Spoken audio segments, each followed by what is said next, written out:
the farmers. In fact, if you look at what's happening at a broader level, the Indian agricultural market scenario is changing.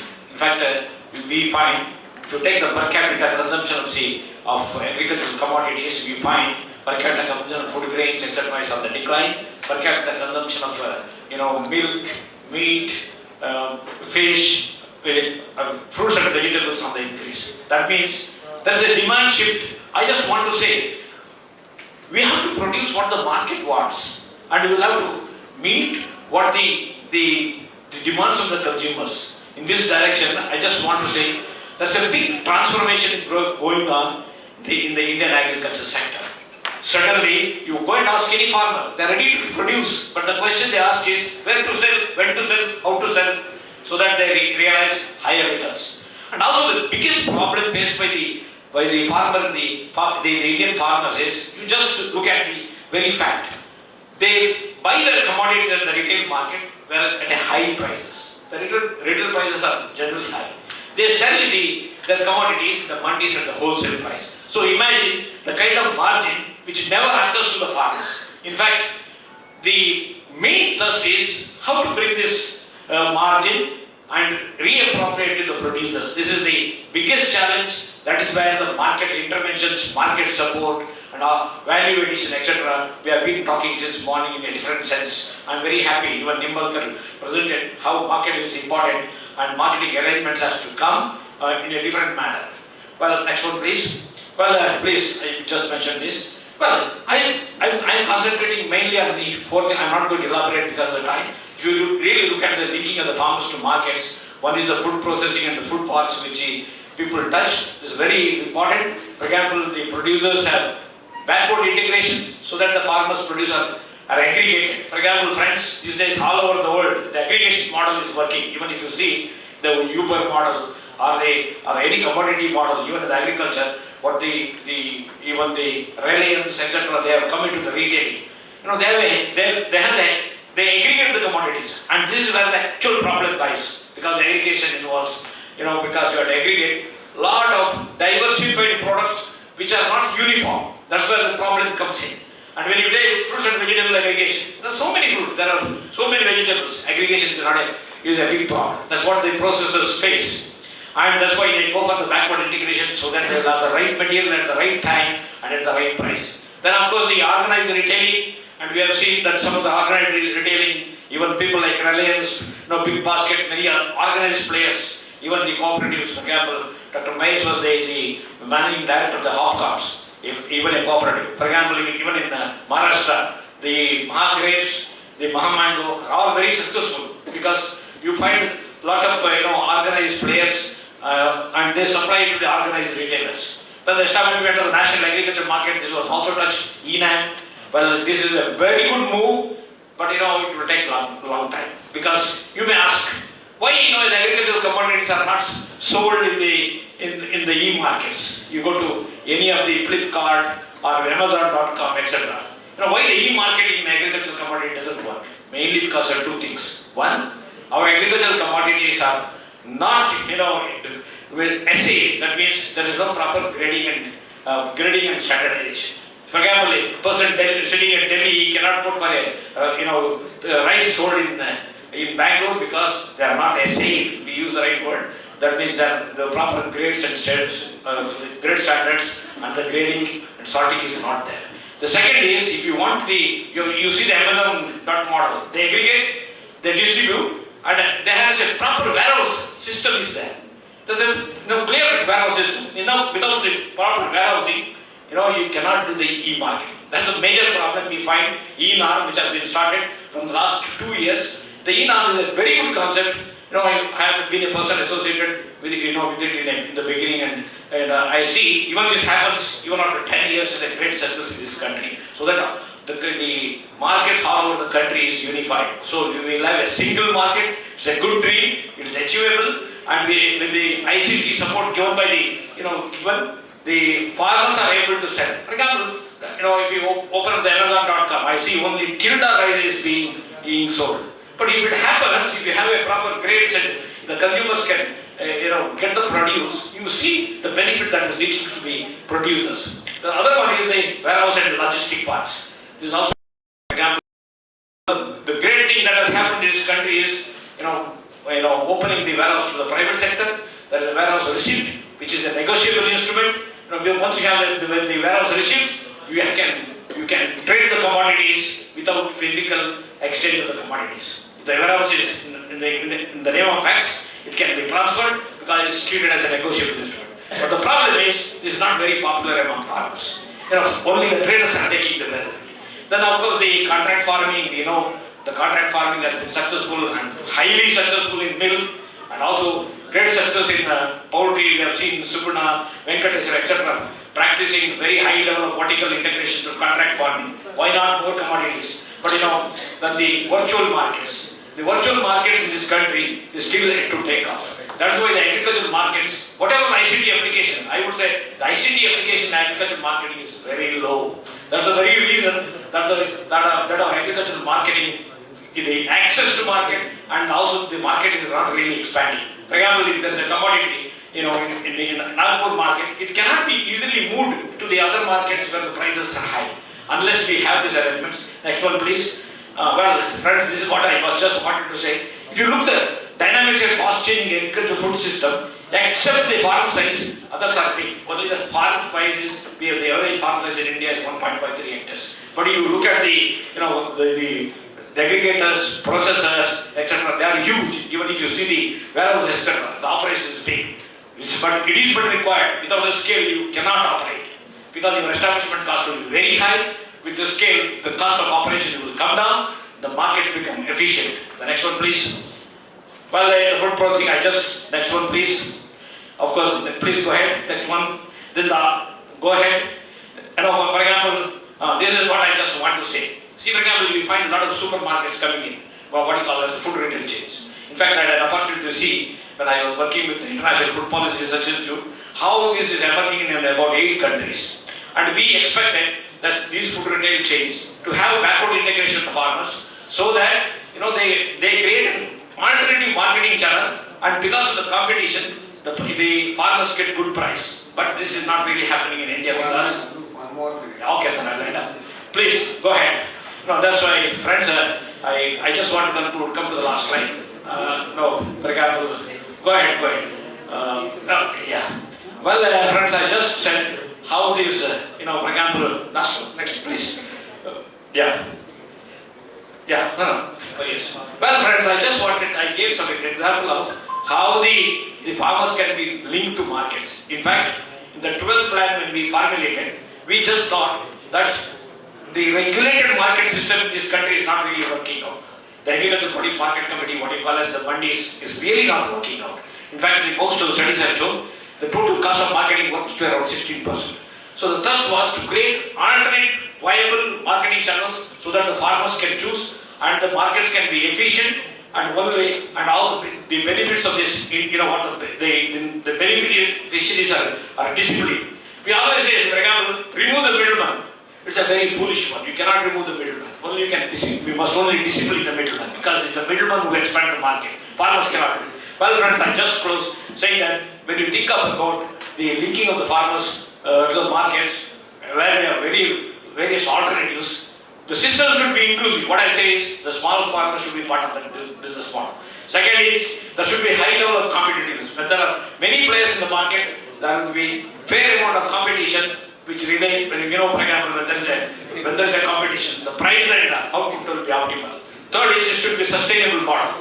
For example, we have seen here and there it succeeds, but when you want to try out elsewhere, they are not sustainable due to many reasons, because the stakeholders involved do not have perfect understanding. The last one is it should be scalable. We have seen in many places these models are succeed, but they are not scalable due to many reasons, but it should be scalable. Thank you very much. Sorry, sir, I took. Yeah. Thank you. This is flash to interest and the time. Sorry. Now I call upon Dr. H.S.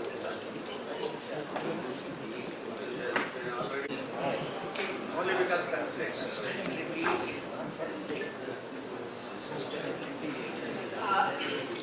Very good afternoon. Good evening. I have been asked to speak on the strategies for ensuring food and nutrition security. Because of shortage of time, maybe I'll have to skip some of the slides, but I will try to convey the essential messages in 8 to 10 minutes or so. The first slide, please. 8 minutes? Okay, 8 minutes. Friends, let us see where do we stand today as regards agricultural production is concerned. Next slide, please. Yeah. You see, right, that's all. We are the largest producer of milk and the largest producer and consumer of pulses in the world. The figure 155 million ton is old one. Dr. Nanda said it is 166 million tons. We are also the second largest producer of many commodities, food grains, fruits, vegetables, various other commodities. And this we have reached from a very low level. In 65, in 50, we were just producing 50 million tons of food grains. So 50 million tons to 275 million tons. The latest figure is 275 million tons. That will be a great jump. And also,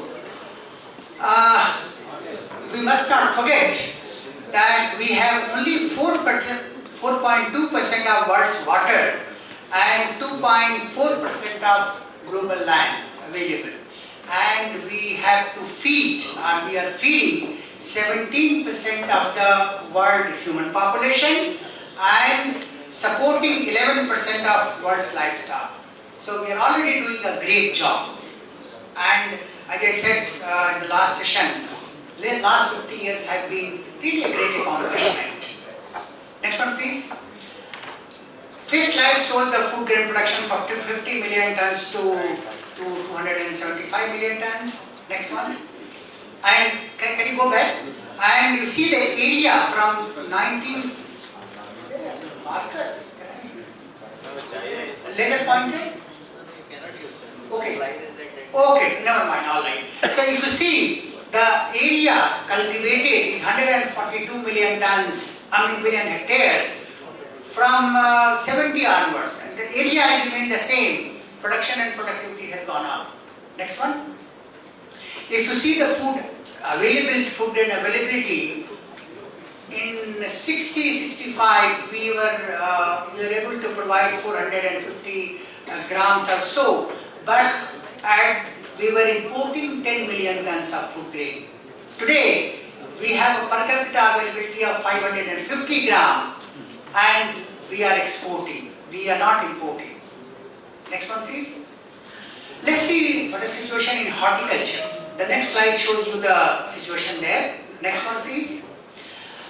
There has been a great growth in horticulture productivity. Last year, we harvested 305 million tons of horticulture produce. In fact, for last 5 years, the horticulture production has surpassed the food grain production. That's indeed a great accomplishment. Next one. Milk production, I think Dr. Nanda has already spoken about it. Next one. So let's summarize from food grains in 50-51 from 50 million tons to 175 million tons. Fruits and vegetables from 25 million tons, we have gone to 300 plus million tons. Milk 17 million tons to 166 million tons. Eggs 1.8 billion to 90 billion, and fish from 75 million to 10.2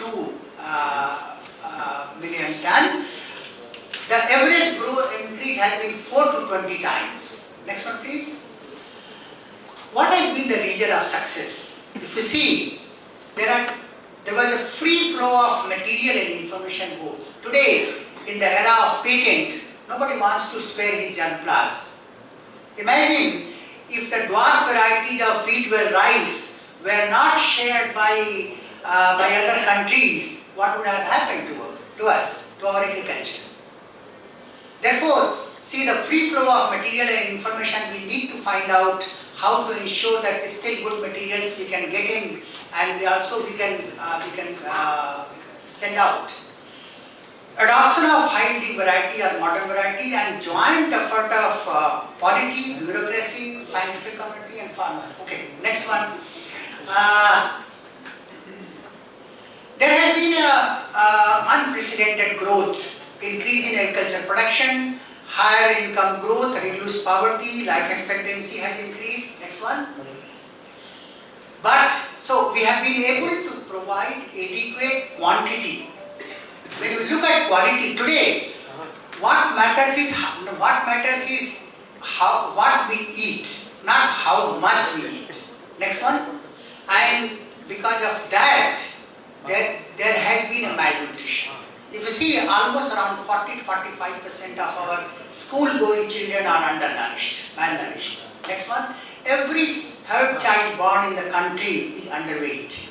So the problem of malnutrition is really alarming. Next one. And this malnutrition is because of, one is caloric deprivation, second is protein deficiency. Almost 70% of our population is protein deficient. And micronutrient deficiency, iron, zinc, vitamin A and folate. These are the major macronutrients which are required in very small quantity but will not available. Next one please. Now, meeting protein requirement, what can we do? See, we are exporting soya meal with almost 50% of protein, and that will come out to be as if we are exporting 60 rupees per kg of protein. And we are importing pulses at 100 and just a minute. Importing legumes with 20% protein, 75 rupees per kg. So we are exporting at 60 rupees per kg. We are importing at 75 rupees a kg. So why can't we make soya bean? Why can't we make it available for the domestic consumption? There are various reasons for it, but I think it can be made possible. Around 16,000 crore rupees of soya bean exporting. We should be. Okay. Over.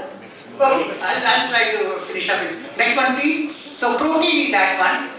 Next one. We have been working on developing crops where micronutrients are available, and they can be, you can see palm millet, orange soya bean, orange sweet potatoes and wheat, rice, lentil, maize and cauliflower. So we are trying to see that through biofortification and staple crops if we can provide micronutrients. Next one. It has become so important that last year's World Food Prize was given to the person who has been heading the Harvest Plus, and he has been the force behind overcoming malnutrition. Next one please. What are the challenges? So the current challenge is by 2050 we need to double the food production. Next one. Next one please. And as I said, resources, we have limited land, limited water, and population is growing at alarming rate. Next one. Next one. I think this climate change is now we have been talking about so much. Last one. One more minute. Yeah, I think a couple of more will be there. Just go back. Okay. No. Go back. I think go back. Yes. See, by 2020, if you see the middle column, you see presently we are producing 109 million tons of rice. We need 120 million by 2020 and 180 million by 2050. And with the present level of knowledge and technology available, I don't see any problem. Similarly, wheat, there shouldn't be any problem. Coarse grain, there should be problem. Only pulsage, there is a problem. And hopefully, we have already demonstrated in a couple of years that pulses production can be raised, provided farmers get a right price, they get a remunerative price. Vegetables, fruits, I think we are very comfortable, we should be able to meet the requirement. Next one please. If you see the average productivity of the highest productivity at global level, we find that our productivity is almost half. So we have still 50% scope where we can increase the productivity. Next one please. Last one. Okay, then I'll take next one. Then I will not take, go to the next one. Okay, what strategies to be adopted? Strategies to be adopted. You see, the new technology which is coming up, that has to be brought into a practice. You know about crop improvement. GM crops have been developed so much for taking care of diseases, insect, pests, all that, but we are not adopting. So, crop production, I think the nutrient use efficiency is just 50%. Can we increase it to 75%? That is what we need to do. Then crop protection, depending on the minimum use of pesticides, chemical pesticide. Transfer of technology is the biggest victim, and we need to improve that so that the technology which is generated can reach to the farmers. Next one. I think that's the last one. Okay, can we feed India in 2050? This is the last slide. Okay, now we will need around 400 million tons or 450 million tons of food grains. We have irrigated area around 40 million hectare. Out of 40 million hectare, 35 million, if you take for food grain, we get around at 10 tons per hectare per year, we get 350 million tons. Rain-fed area out of 65 million tons, if you take 35 million tons with 2 tons per hectare, 70 million tons. Dry land, around 34 million hectare area, I'm not taking into account. So still we will be able to, we'll have enough to feed. Next one. I think that's the last. Conclusion is, 2/3 of India lives in villages and depends on agriculture. 9% growth in GDP can be supported only if agriculture grows at 4%. Higher agriculture growth can be ensured through agricultural education. Investment in national agricultural extension and education system is very important, and the current conclave assumes great importance because we need to attract investment in agriculture R&D, agriculture education and agriculture extension, and we need to get private players to invest in this, and this can be done only through PPP mode. Friends, I think evergreen revolution is possible to ensure food and nutrition security if we really adopt the new technology and try to bring in more investment, try to bring in more technology, and try to see that the technology is adopted. This is a picture of the greenhouse, what's called tomato being grown. Area you can see the tomato all over around, even at the top, some sides. So this is a sort of vertical farming. So with these few words, I thank Chairman for having given me opportunity for a couple of more minutes. Thank you. For kind extension. Any question? Good evening, everybody. Dr. Patil, Chair of the session. Yeah, dignitaries on the dais and off the dais, friends, young friends, students. The topic is enhancement of agriculture productivity and profitability through watersheds, bodies, and farmers, producers, organizations.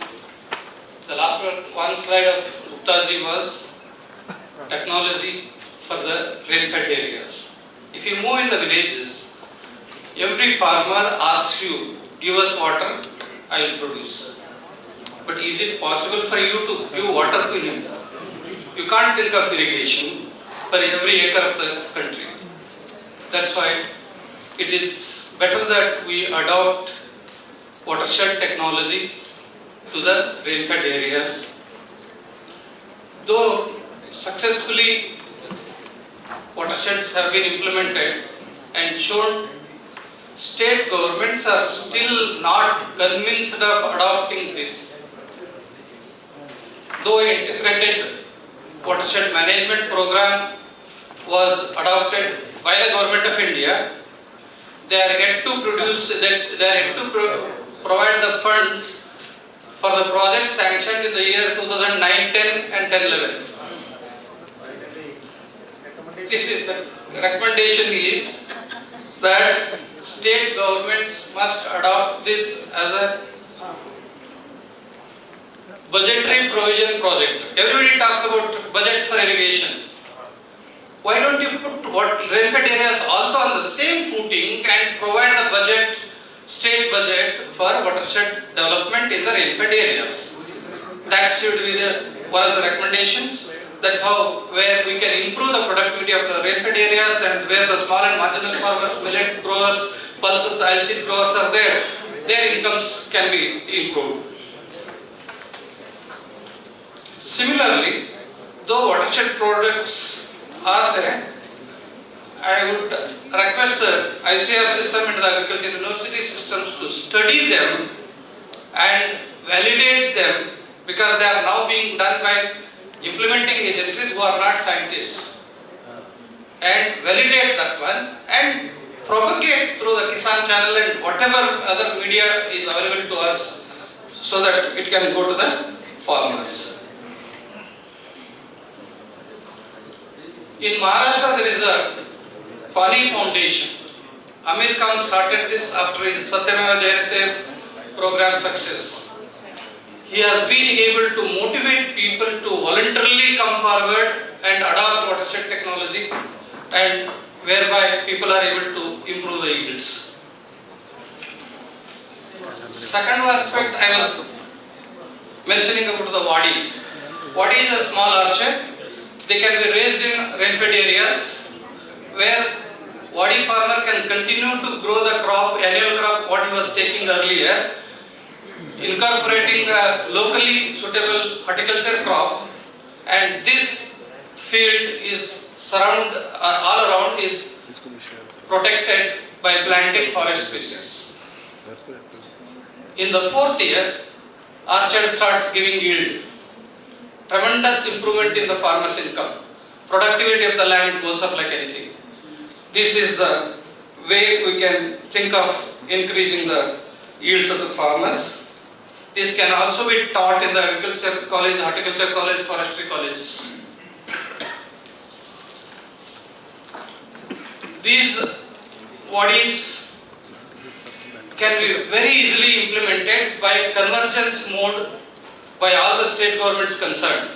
Horticulture department can supply the planting material, pack houses, fencing, micro irrigation. Forest department can give forest species for planting around the field. Under NREGA program, pitting, trenching, all water conservation measures, farm ponds, everything, debris can be made. This is how we have tried this one in Raigad district of Chhattisgarh. Around 500 hectares we have sanctioned project. District administration has also sanctioned. We are implementing a big proposal of creating wadis in 25,000 acres with the convergence of the state government departments, health and NABARD is before the government of Chhattisgarh for consideration and sanction. Yes. FPOs, whereas industry produces for the market, but not our farmers.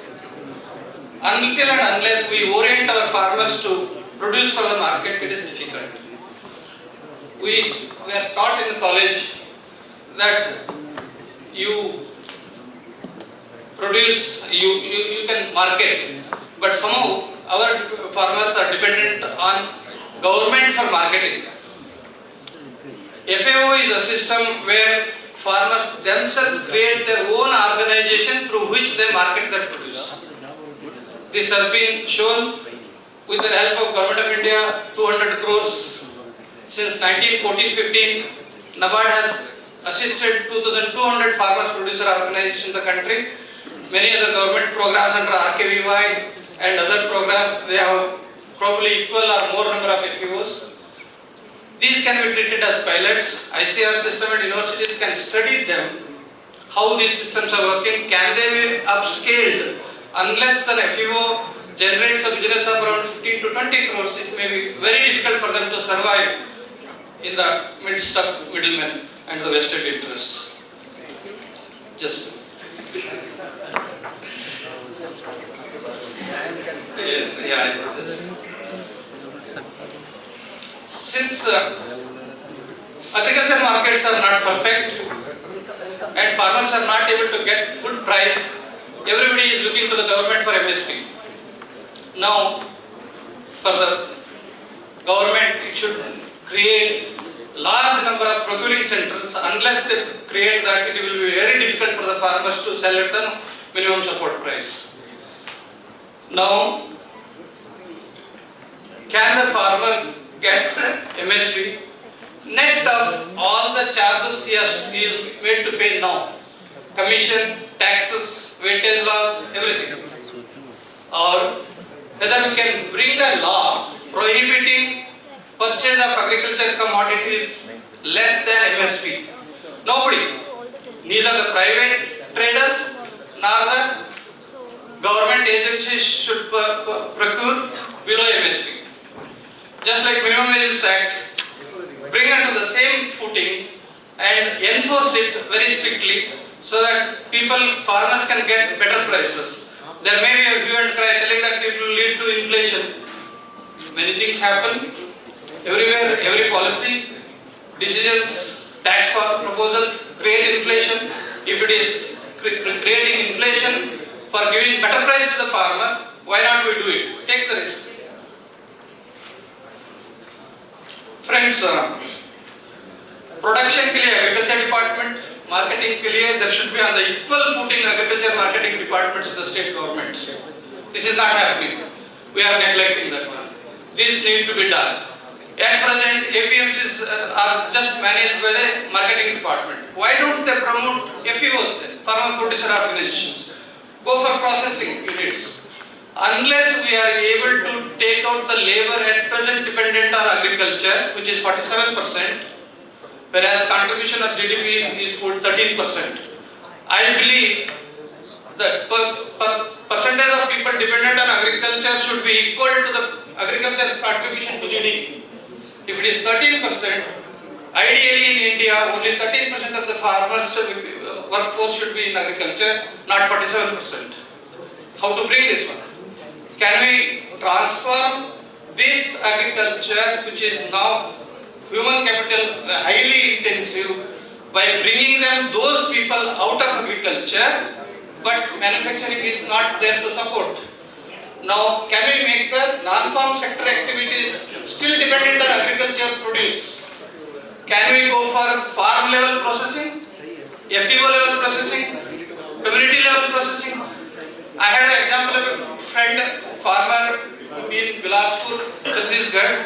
He processes his food on the farm. He produces oil, extraction unit of 1 lakh rupees. I have seen FEOs producing dal in their unit. This is all possible. Either at the farmer level, if it is a production is high, large, or it is at the community level or the FEO level, we can do this. For a country like India's size, with 7 lakh villages, at least around 1 lakh FEOs are required. Can anybody, either the state government, central government, take the responsibility to promote them? You need to. This is what is actually the requirement of the minute. Friends, after retirement, we are trying to organize agri course, all agriculture science graduates, those who are lifetime experience and knowledge, whether their knowledge and experience can be used for nation building and for the farmers. We are starting AgriCourse Foundation for New India. We are going for registering now. Under this, Government of India had announced 12 themes for startups. Agriculture Grant Challenge. We have applied for 3, me and my friends. One is for private sector effort of the retired people to provide agriculture extension as a social enterprise, substitution of insecticides and pesticides with biopesticides, and third one is aggregator model for agri tractors and equipments, and on the same platform can we also sell agricultural inputs to the farmers. We would like you to join these movements as we proceed. Plus, to take care of the farmers' distress, instead of announcing ad hoc relief to the farmers, can we introduce a mandatory crop insurance so that this is the only mechanism through which relief can be given to the farmers, but let the premium be paid by the government of India and the state governments on an equal footing or whatever agreed proportion. Nothing beyond that. Very good, very good. Thank you very much. Very nice. So I will summarize all the 4 lectures, whatever delivered by Dr. Nanda, Dr. Gupta and all other speakers. They are basically talk about animal origin foods, agricultural origin foods, their production, quality, safety.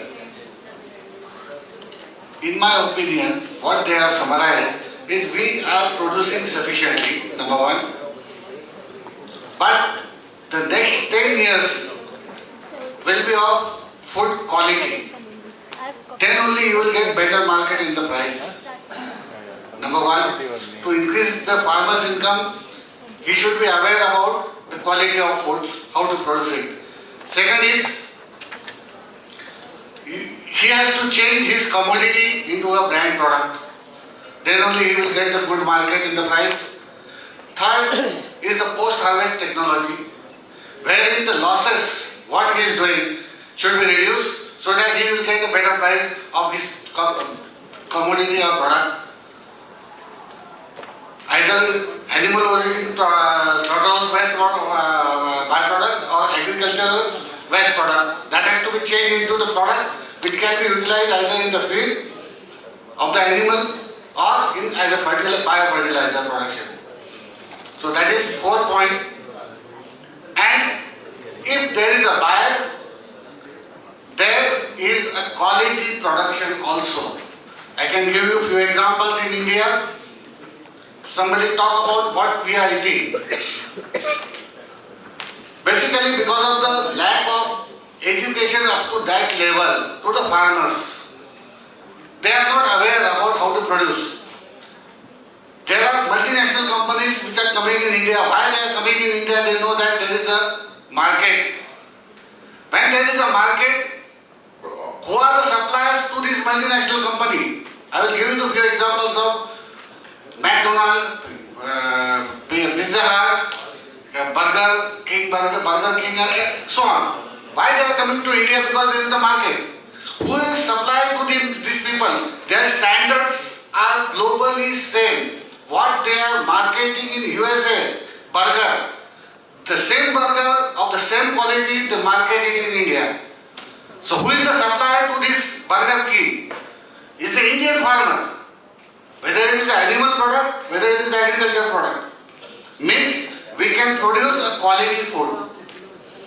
We can produce a food of that quality which is of acceptable internationally. It is a mindset of the person whether I want to produce and if there is a buyer. 13, milk processing, yes we are number 1, but what is the quality of milk? Number 1, how much is converted into the value addition? India, what we are drinking, India will be the only country in the world who is boiling pasteurized milk. So, what we require, what not required, whether I really thank the ICI team, Radford Sahab, all the ADGs, they have included everything in the syllabus. It is the industry interaction of the students, entrepreneurship, but we are not taking it in the right way. What we need as a policy makers or the authority to implement education in the education system, what they have included in the right way, which should reach first to the student and ultimately those students will take it to the farmers. Otherwise, it is not possible, they will make it. But who is going to take it to the last end user? We are talking about the farm to fork quality. Being a tropical country, we require something, some gaps are there, we have to identify the gaps, fill the gaps. Being a tropical country, हमारे यहाँ storage अच्छे होने चाहिए, हमारे यहाँ transport system अच्छी होनी चाहिए.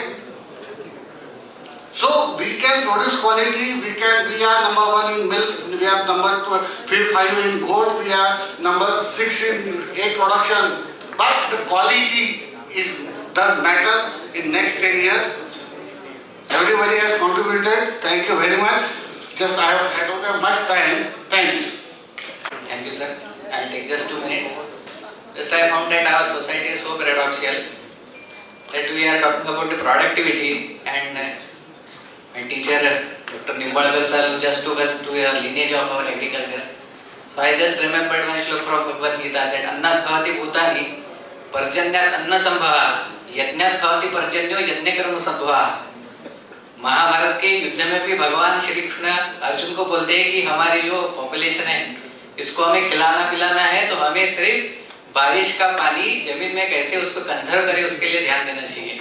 5000 साल पुरानी बात है, अभी भी हम उसी बात को लेके चल रहे हैं. अगर आज भी हम भगवान की बात नहीं मानेंगे तो शायद भगवान के भी नहीं बचाएगा. तो मुझे कहना है प्रोडक्टिविटी और अभी जो सेशन था उसके बारे में, that we'll have to think that water conservation activity should be linked with entrepreneurship development, and it should be coupled with our education. Part of education is there, part of entrepreneurship is there, but the coupling is totally missing. That's why we are suffering the problems of productivity. So this is my earnest request to chairman to add this point in our these proceedings also. Thank you, sir. I think the whole conclave was very, very informative and impressive. And there was no time for many speakers. We are very sorry that I am not responsible for that. So finally, conclusively, that it's a very good topic that the Education Division of Raisoni University has taken. I really thank Dr. Rathod and his team, and also Raisoni University and all the students, faculty who are working day and night, I think since last fortnight or 1 month. And all the delegates who have come from different parts of the country. It's a very interesting subject at a crucial time, how agriculture education content should change to solve the problems of the Indian farmers. I think I am working directly with the farmers ever since I started as a research assistant. So the Varalakshmi cotton, all seed is produced by farmers only, and we stopped the import of 10,000 crores extra long staple cotton coming from Egypt, Sudan, and it became net exporter. All laborers, farmers, and as rightly mentioned by Nimbalkar, that he left one stage that if the cloths were to be made into Peter brand shirts, each shirt will sell at 3,000. And 1 kg 9-meter cloth will become 15,000. So this has to percolate in an industrial manner at the village level. I think the most problematic thing in village is the freebies given by the government, which has disturbed the labor mood. And lot of people who are educated do not want to work and soil their hand. This is the most important problem. How do you address through syllabus? Probably as rightly mentioned by him, creating incubators and incubatees in the ICR system, which is there in the PPD unit in the research system, but it should come to education system in the college itself. After graduation, can you attract at least 5% BSc graduates, both girls and boys? So put together 10%, can you make them entrepreneurs on the field itself? Somebody can produce watermelon seedlings, watermelon seed itself. See, watermelon seed I am producing now, that the Syngenta company is working with me. They take 5,000 rupees per kilo and sell in the market at 50,000 rupees a kilo. See the 10 times difference, whether our graduates can do it. I took a Ravi camp in one of the villages in Ranebennur. Farmer was producing, knowing what is tetraploid and what is diploid, and he said he was producing triploid watermelons. But our students were not knowing, it was all theory. So there has to be content change. And if you take the success stories of the Indian farmers, I started farmer to farmer exchange program at Dharwad, and we also gave PhDs to farmers. There is one Abdul Rauf, his income from agriculture is 5 crores. He has 5,000 teak trees, where he says, Patil साहब मुझे कुछ होगा है तो मैं New York hospital में business class में जाके ट्रीटमेंट लूँगा और वापस आऊँगा बिजनेस क्लास में. ये छोटे मोटे हॉस्पिटल में ट्रीटमेंट नहीं. Because he says 5,000 trees into 1 lakh each, it is 50 crores for capital in his field. So this capital building process, the root capital is not there with the small farmers, either to conserve water or to have drip irrigation or trip irrigation. All these things are missing links. So whether the education system in the institute itself can include in the contents to have a root capital and generate incubatees so that they can make a business and take all aspects of technology to the farmers' field. There is one lady in Raichur Agriculture University Vice Chancellor by name Kavita. She grows 4 or 5 types of crops under organic farming. She lost everything when she went for pomegranate, blight aa gaya, nuksan ho gaya. Then she is now growing parasite sandalwood on these fruit trees. She says, I will be multi-millionaire in just 5 years. Now 5 years have gone. Her income from 7 acres is 15 lakhs. There is another farmer, Rajshekhar, whose income from 2.5 acres is 15 lakhs. So he has 90 lime plants, 5,000 for each plant, 9 lakhs is the income. He has about 60 sapota plants, from each plant he gets about 15,000. He has coconut trees, he doesn't sell coconut, he sells it as coconut seedling. All put together 15 lakhs from 2.5 acres. So this much intelligence and integration scientists se nahi hota. We are all talking and telling theoretical model and telling. Can you include such farmers' content as a business stories or a practical stories in the content itself as one of the course? Then I think wonderful transformation will be there, and they can visit also the farmer who has adopted. Likewise, whatever Changappa told, that the e-marketing are pressing to happen on this. So there is one girl, Chetty also knows, Lakshmi Lokur. She is on the job of online marketing from Dharwad. She sells organic produce to Bangalore. From it goes by bus. So all these models we can go on integrating. Whatever the FAO is there. See, any institution you build in India, it gets politicized within few years. So how to avoid it? Probably institution models which, whether a university KVK can have 2 FPOs, whether it can have 1 processing unit, whether it can have 1 fertility and water storage research unit, so that you can directly link all 3 to business, which Changappa told that. And we have to have a policy for export. So otherwise, all producing and dumping here and all getting spoiled. So we can go on talking several interventions we can put. Finally, I think we are working with the farmers directly since last 7 years. So farmer has a lot of problems, and psychologically, I think they say जो pant वाला आता है कुछ देता है तो आ जाइए, नहीं तो 2 बार चाय पी के वापस जाइए. So this is the slogan. Otherwise we are on our own. So they have sold bullocks. No bullocks they cannot maintain. 2.5 to 3 acres they cannot cultivate in dry land. Every one of them. We trained 400 tractor drivers. Not even 4 are available to me. All have gone to Bangalore and Mumbai. So this is the fate. So what should attract? So there are many models in each state. There is one or the other model is there. Whether these models, studying and editing with some like Mukhopadhyay and Kumar and others, can you make a committee and then write success stories of farmers, business models, FAO models which are successful, make films, make CD or DVD or pen drive, whatever it is, put the blogs. So that can really transform. Otherwise, routine way probably institution won't work. If I say if it is US Dharwad, I will say US Dharwad is always on the top. Whether it is 10th or 11th, still I will say my university is on the top, like that. So we created 6 institutions in Dharwad. Dr. Chetty knows. One is for seed. John, seed is exploited. That's I know. Just now I told one center example and a Syngenta example. So then we have organic farming. Those who want the perfect organic farming practice, if at all available in the country, it is at US Dharwad. With a separate school of organic farming and then mixed farming, integrated farming, all schools are there.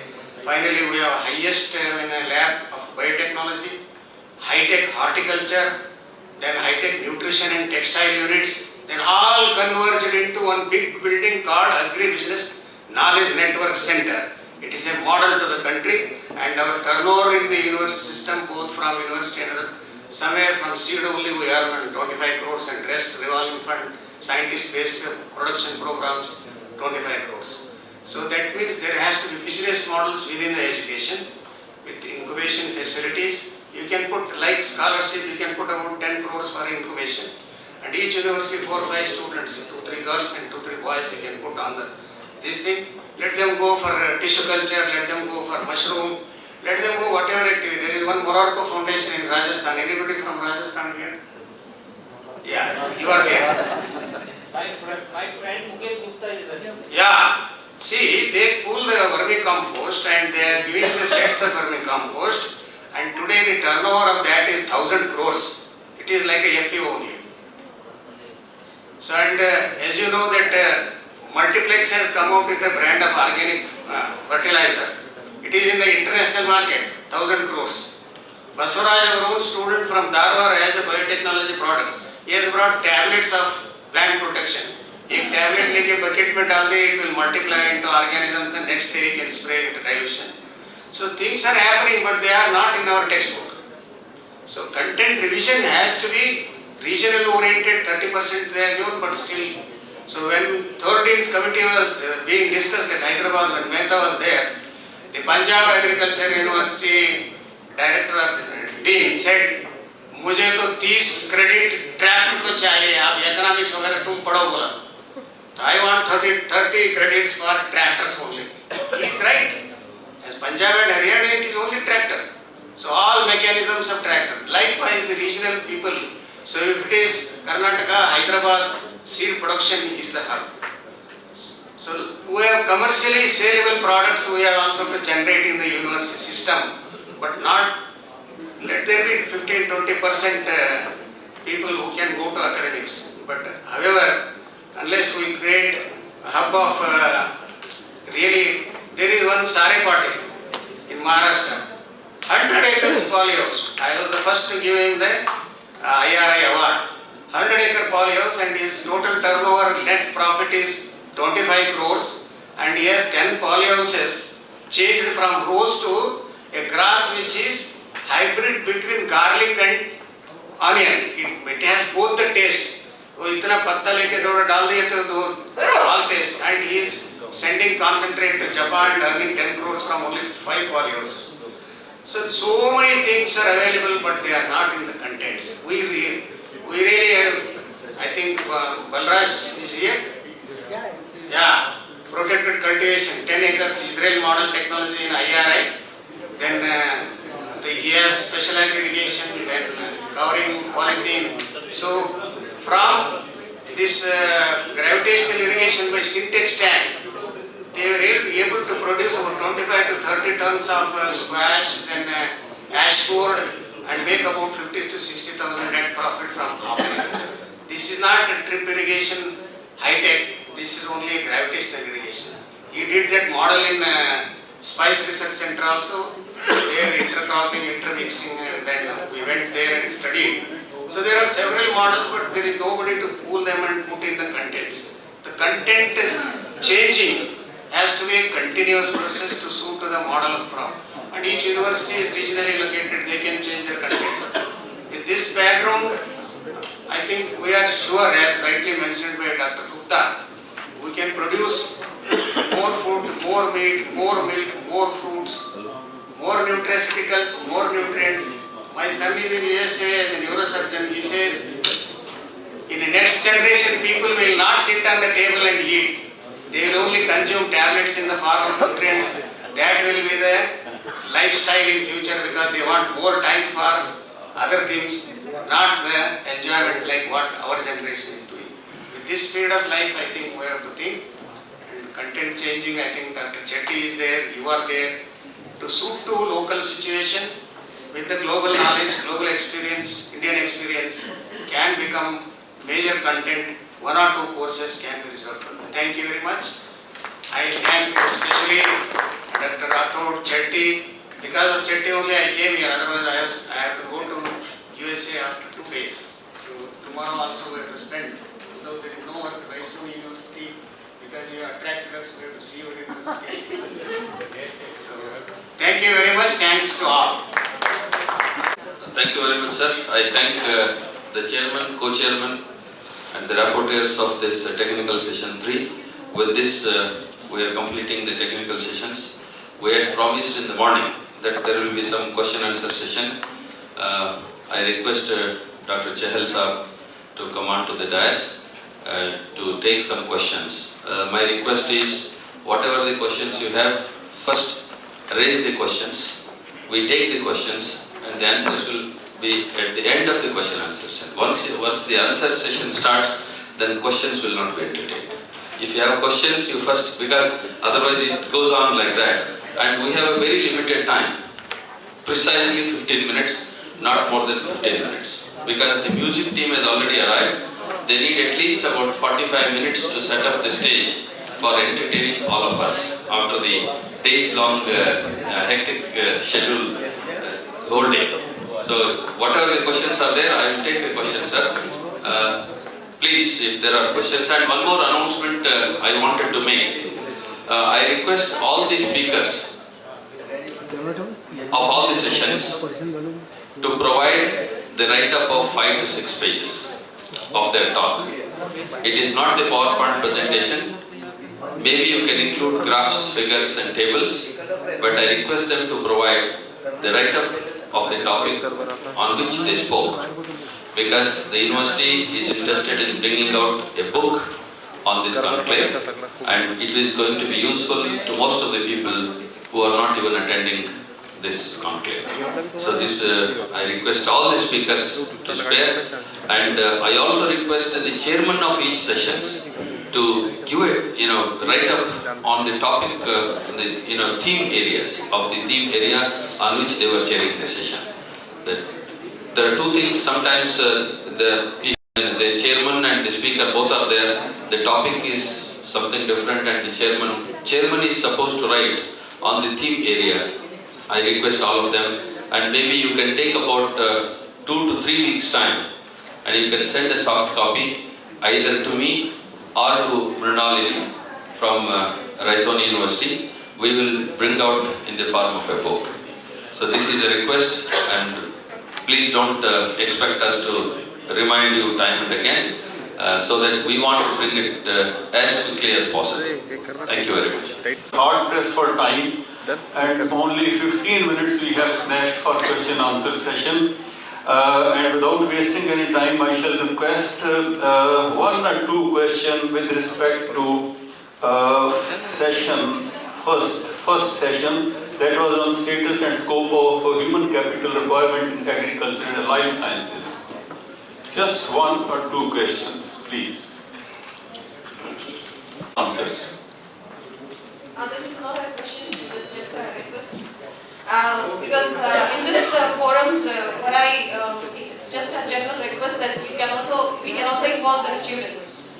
Because we talk about the agriculture education, what we are going to do after like 10 years and all that. So we are having we are discussing a scenario wherein the stakeholders are mostly the students. Whereas because I have attended a few forums like this.